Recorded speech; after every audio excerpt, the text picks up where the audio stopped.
गुरु प्यारी साध संगत जी, आज हम आपको एक सतगुरु जी के मुखारबिन तो बहुत ही अच्छा प्रसंग सुनाने जा रहे हैं। तो आप आइए सुनिए। सच्चे मन से मन को एकाग्र करके सुनने का प्रयत्न करें, क्योंकि ये आपके लिए, हमारे लिए, सबके लिए बहुत प्रेरणादायक विषय है और सबका कल्याण के लिए, मोक्ष के लिए, हमारा बार बार जन्म मरण जो मृत्यु होता है उसका बचाव करने के लिए बहुत ही अच्छा उपदेश, बहुत सरल भाषा में गुरु जी ने दिया है। तो आइए सुनते। माया के कारण ही तो भ्रम होता है ज्ञान के कारण समझन वास्ते अज्ञान माया कह जाता है, लेकिन माया तो ही अज्ञान की उत्पत्ति होगी। अच्छा। अज्ञान जहाँ शांत हो जाएगा, कहाँ जाएगा? उसी में लीन हो जाएगी माया। ज्ञान में लीन हो जाएगी ना अज्ञान। तो ज्ञान होगा तो अज्ञान लीन हो जाएगा उसमें, तभी ज्ञान होगा ना महाराज जी। ज्ञान होगा वो कहाँ होगा? माया में होगा तो माया से परे होगा। माया से परे होगा, माया उसमें लीन होगी। हाँ,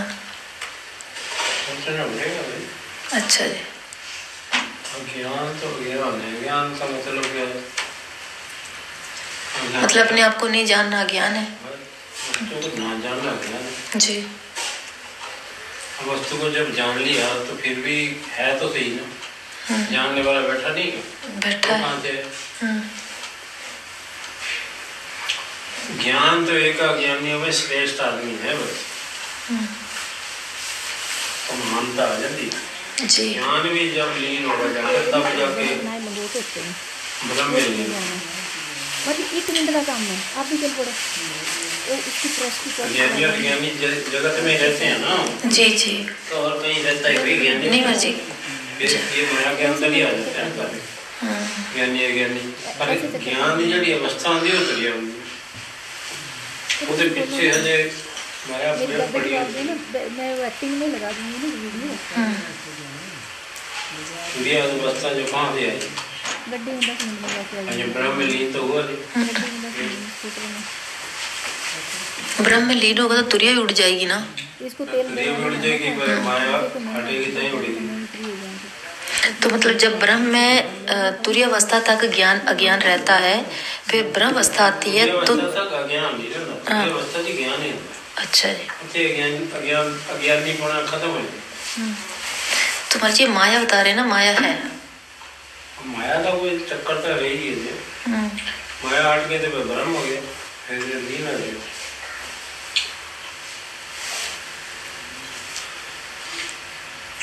उनको नानक देव जी आए, कृष्ण जी आए, राम जी आए, कद न शरीरता है माया से। अरे अज्ञानी है, ज्ञानी थोड़ा लगे। अच्छा ज्ञानी है ना सारे जी। और माया शक्ति लेके माया शक्ति की तो फिर मर्जी वैसे समझना पड़ेगा फिर मायापति से। हाँ जी। माया शक्ति की जादूगरी है जी। हमें जादूगर जादू दिखा देंदा जी। माया शक्ति भी अपने जादू नाल, अपने संकल्पना नाल, अपनी शक्ति नाल अपना जेड़ा मर्जी रूप धार ले। गुरु देव जी कितने कितने गए, कृष्ण जी ने की कीता जी। बड़े बड़े हाथी नु मारे ना, मुखिया मार मार के तो अपना रूप ही इतना बना लिया। हनुमान के इतना रूप बना लेते, छोटा जिहा भी बड़ा सारा भी। माया शक्ति इन्हां दे फस जांदी, शक्ति के नाल ही रूप चेंज कर दे। वो शक्ति में छड्डे तो ब्रह्म हो जाए। माया एक शक्ति है।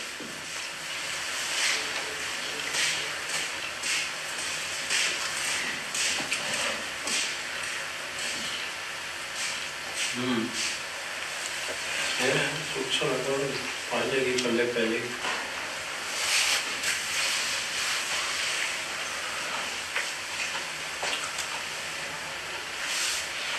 सृष्टि को छोड़कर अनुभव करने पर ही उस ब्रह्म की प्राप्ति होती है।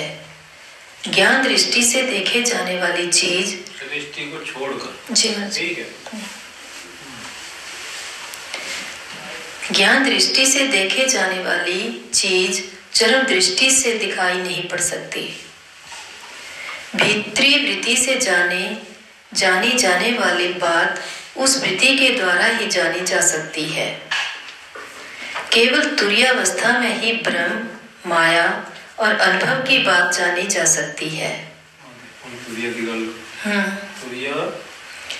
केवल तुरीयावस्था में ही ब्रह्म माया तुरीयावस्था में ही जब तुरीय तक चला जी तो ब्रह्म माया और केवल तुरीयावस्था में ही ब्रह्म माया और अनुभव की बात जानी जा सकती है।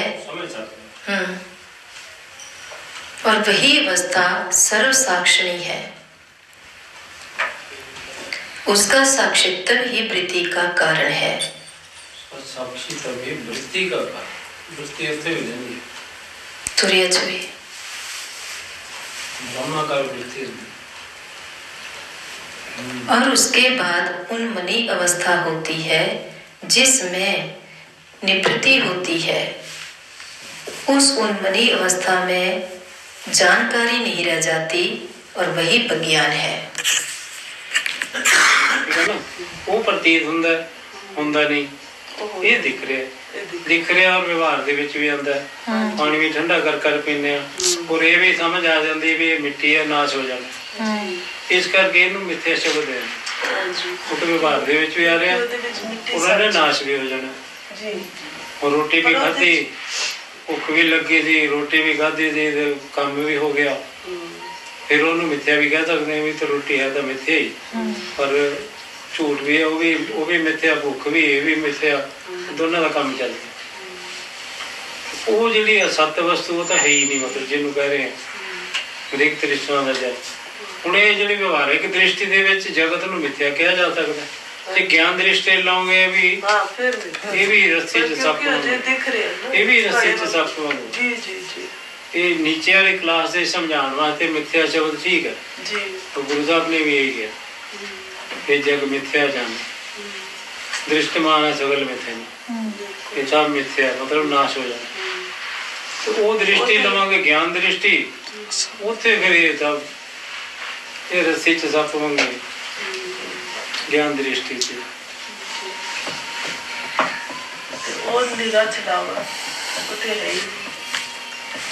हाँ वो तो बिल्कुल अजीब कह लो, आभासवाद या अजीब बात। आभास नूं ज्ञान हो गया कि मैं मर जाऊंगा, मैं बुढ़ा हो गया। आभास तो कहते हाँ कहना ना, क्योंकि वो आभास है ना, आभास है। क्यों कहना मैं मर जाऊंगा देह नाल जुड़ के, क्योंकि वो सारे अंतःकरण दे धर्म ਉਹਦੇ ਵਿੱਚ ਆ ਗਏ। ਅੰਤःਕਰਨ ਦੇ ਸਰੀਰ ਦੇ ਸਰੀਰ ਅੰਤःਕਰਨ ਹੀ ਆ ਸਾਰਾ, ਮੰਨ ਲਓ ਇਹਨੂੰ। ਮਨ ਦੇ ਵੀ ਧਰਮ ਲੈ ਲੈਂਦਾ, ਮਨ ਦੇ ਮਨ ਚਿੱਤ ਬੁੱਧੀ ਰਹਿੰਦੇ ਸਾਰੇ ਆ ਗਏ ਹੱਥ ਪੈਰ ਸਭ ਕੁਝ। ਉਧਰੋਂ ਇਹ ਸਰੀਰ ਤਿਆਗਿਆ, ਇਹਨੇ ਮਨ ਬੁੱਧੀ ਅਹੰਕਾਰ ਤਿਆਗਿਆ ਤੇ ਅਹਮ ਬ੍ਰਹਮ ਨਾਲ ਜੁੜ ਗਿਆ। ਉੱਥੇ ਇਹਨੂੰ ਗਿਆਨ ਹੁੰਦਾ ਮੈਂ ਬ੍ਰਹਮ ਆ, ਉਹ ਅਭਿਮਾਨ ਹੋ ਗਿਆ। ਉਹ ਲੈ ਕੇ ਫਿਰ ਮੁੜਿਆ ਆਉਂਦਾ, ਜਿਵੇਂ ਜਾਗਰਤ ਸੁਪਨੇ ਤੋਂ ਜਾਗਰਤ ਜਾ ਜਾਂਦਾ, ਇੱਥੇ ਫਿਰ ਆ ਜਾਂਦਾ। ਫਿਰ ਇਹਨੂੰ ਸੋਚ ਆਉਂਦੀ ਕਿ ਮੈਂ ਤਾਂ ਬ੍ਰਹਮ, ਮੇਰੇ ਸਰੀਰ ਹੈ ਨਹੀਂ, ਮੈਂ ਤਾਂ ਮਨ ਬੁੱਧੀ ਹੈ ਨਹੀਂ, ਮੈਂ ਬ੍ਰਹਮ ਜੀ। ਇਹ ਅੰਦਰ ਦੀ ਗੱਲ ਹੈ, ਮਤਲਬ ਲੋਕਾਂ ਨੂੰ ਦੱਸਣ ਵਾਲੀ ਚੀਜ਼ ਨਹੀਂ ਹੈ। ਇਹਨੂੰ ਬੋਧ ਹੋ ਗਿਆ ਅੰਦਰ ਜੀ ਜੀ ਮੈਂ ਬ੍ਰਹਮ। ਉਹ ਕਹਿ ਰਿਹਾ ਉਹਨੇ ਕੁਟਸਥ ਦਾ ਅਭਿਮਾਨ ਲੈ ਲਿਆ। ਕੁਟਸਥ ਦਾ ਬ੍ਰਹਮ ਰੂਪ ਹੈ ਨਾ। ਕੁਟਸਥ ਕੌਣ? ਜਿਹੜਾ ਜੀਵ ਸਾਖੀ, ਉਹਨੂੰ ਕੁਟਸਥ ਕਹਿੰਦੇ ਆ। ਈਸ਼ਵਰ ਸਾਖੀ ਨੂੰ ਬ੍ਰਹਮ ਨਾਮ ਦਿੰਦੇ ਆ, ਜੀਵ ਸਾਖੀ ਨੂੰ ਕੁਟਸਥ ਕਹਿੰਦੇ ਆ। ਉਹ ਬਾਅਦ ਸਮੇਂ ਨਿਜ ਰੂਪ ਹੀ। ਅੱਗੋਂ ਜਿਹੜੀ ਗੱਲ ਆ ਗਈ ਬਾਅਦ ਸਮੇਂ, ਬਾਅਦ ਕੀ ਹੋ ਗਿਆ? ਇਹਨੇ ਸਰੀਰ ਅੰਤःਕਰਨ ਸਾਰੇ ਬਾਅਦ ਕਰ ਮਿਥਿਆ ਕਰ ਲਿਆ। ਇਹ ਮਿਥਿਆ ਉਹ ਜਦੋਂ ਬਾਅਦ ਕਰਕੇ ਮਿਥਿਆ ਵਿੱਚੋਂ ਨਿਕਲ ਗਿਆ, ਸਰੀਰ ਛੁੱਟਿਆ, ਮਨ ਬੁੱਧੀ ਛੁੱਟੀ, ਵਾਸਨਾ ਛੁੱਟ ਗਈਆਂ, ਫਿਰ ਉਹਦੇ ਜਾ ਕੇ ਇੱਕ ਰੂਪ ਹੋ ਜਾਂਦਾ। ਬਾਅਦ ਸਮੇਂ ਨਿਜ ਰੂਪ ਹੀ ਇਹ ਆਉਂਦੀ ਹੈ।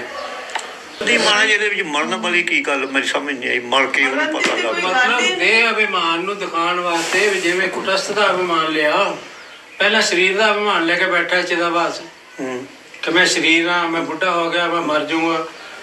ਇਹਦਾ ਅਭਿਮਾਨ ਲੈ ਕੇ ਬੈਠਾ ਨਾ। अन्य उन्हें इतिहास है कि नहीं? ये इतिहास लेके बैठा, इतिहास कह दो, ਇਹਦਾ ਅਭਿਮਾਨ ਲੈ ਲਓ ਸਰੀਰ ਦਾ। इधरों फिर ब्रह्म का इतिहास हो गया, उधर इतिहास करके हम ब्रह्म कहने लग गया। हालांकि ब्रह्म हम कहना बनता नहीं, लेकिन फिर भी अभिमान लैके कहता ये कह रहे गुरु समझा रहे भी वह अभिमान लैके कह रहे कि मैं ब्रह्म शुद्ध है ना। ये अभिमान ठीक है, ये अभिमान होना चाहिए, ये सही अभिमान है। ये फिर जो खत्म हो जाएगा फिर ब्रह्म रूप हो जाएगा। बाद समय निज रूप ही ब्रह्म रूप दर्शन। हाँ, वो तो फिर ब्रह्म रूप हो जाएगा बस। ब्रह्म रूप तो